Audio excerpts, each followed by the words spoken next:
as if to say, "Didn't I tell you this it would be this way?" And then began to tread water. He began, "Something there is that doesn't love a wall, that sends the frozen ground swell under it." And then his head went under, his reciting mouth filling with water. He popped back up, crying, "Help me, Gordy, help me." Then he was dragged under again. Looking into the clear water, I could see two bloated, naked corpses holding his ankles. One was Vern, and the other was Teddy, and their open eyes were as blank and pupilless as the eyes of Greek statues. Their small, prepubescent penises floated limply from their distended bellies like albino strands of kelp. Chris's head broke water again.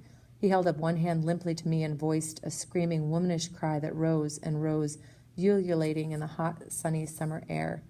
I looked wildly toward the beach, but nobody had heard. The lifeguard, his bronzed, athletic body lolling attractively on the seat at the top of his whitewashed, cruciform wooden tower, just went on smiling down at a girl in a red bathing suit. Chris's scream turned into a bubbling, water-choked gurgle as the corpses pulled him under again. And as they dragged him down to black water, I could see his rippling, distorted eyes turned up to me in pleading agony. I could see his white, starfish hands held helplessly up to the sun-burnished roof of the water. But instead of diving down and trying to save him, I stroked madly for the shore, or at least to a place where water would not be over my head. Before I could get there, before I could get even close, I felt a soft, rotted, implacable hand wrap itself around my calf and begin to pull. A scream built up in my chest, but before I could utter it, the dream washed away into a grainy facsimile of reality. It was Teddy, with his hand on my leg. He was shaking me awake. It was my watch. Still half in the dreams, almost talking in my sleep, I asked him thickly, "You alive, Teddy?" "No, I'm dead and you're black," he said crossly. It dispelled the last of the dream. I sat up by the campfire, and Teddy lay down. 20. The others slept heavily through the rest of the night. I was in and out, dozing, waking, dozing again. The night was far from silent. I heard the triumphant screech-squatch of a pouncing owl, the tiny cry of some small animal perhaps about to be eaten, a larger something blundering wildly through the undergrowth. Under all of this, a steady tone, were crickets. There were no more screams. I dozed and woke and dozed, and I suppose if I'd been discovered standing such a slipshod watch in Lidio, I probably would have been court-martialed and shot. I snapped more solidly out of my last doze and became aware that something was different. It took a moment or two to figure it out. Although the moon was down, I could see my hands resting on my jeans. My watch said 4:45. It was dawn. I stood, hearing my spine cackle, walked 24 feet from the lumped-together bodies of my friends, and pissed into a clump of sumac. I was starting to shake the night willies. I could feel them sliding away. It was a fine feeling. I scrambled up the cinders to the railroad tracks and sat in one of the rails, idly chucking cinders between my feet, in no hurry to wake the others. At that precise moment, the new day felt too good to share. Morning came on apace.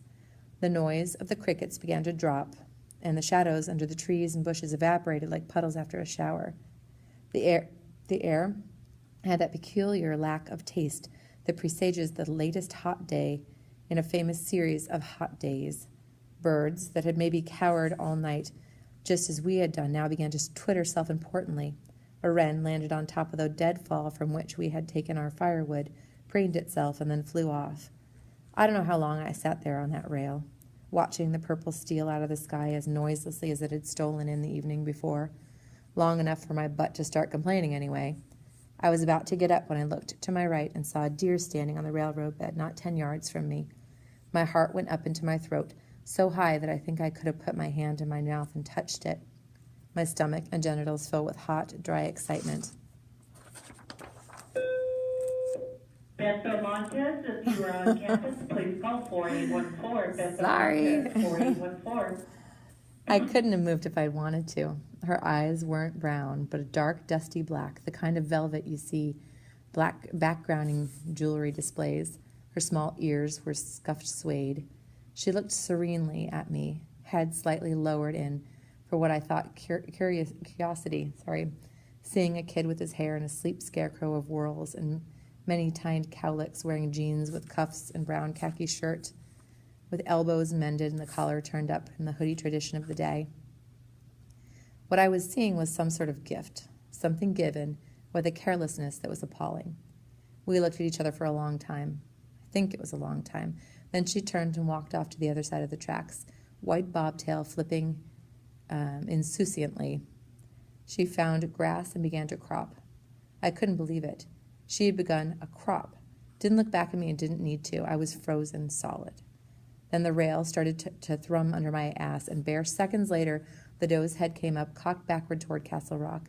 She stood there, her branch-black nose working in the air, coaxing a little. Then she was gone in 3 gangling leaps, vanishing into the woods with no sound but one rotted branch, which broke with a sound like a track ref's starter gun.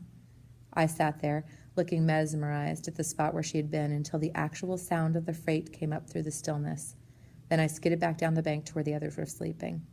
The freight's slow, loud passage woke them up, yawning and scratching. There was some funny, nervous talk about the case of the screaming ghost, as Chris called it, but not as much as you might imagine.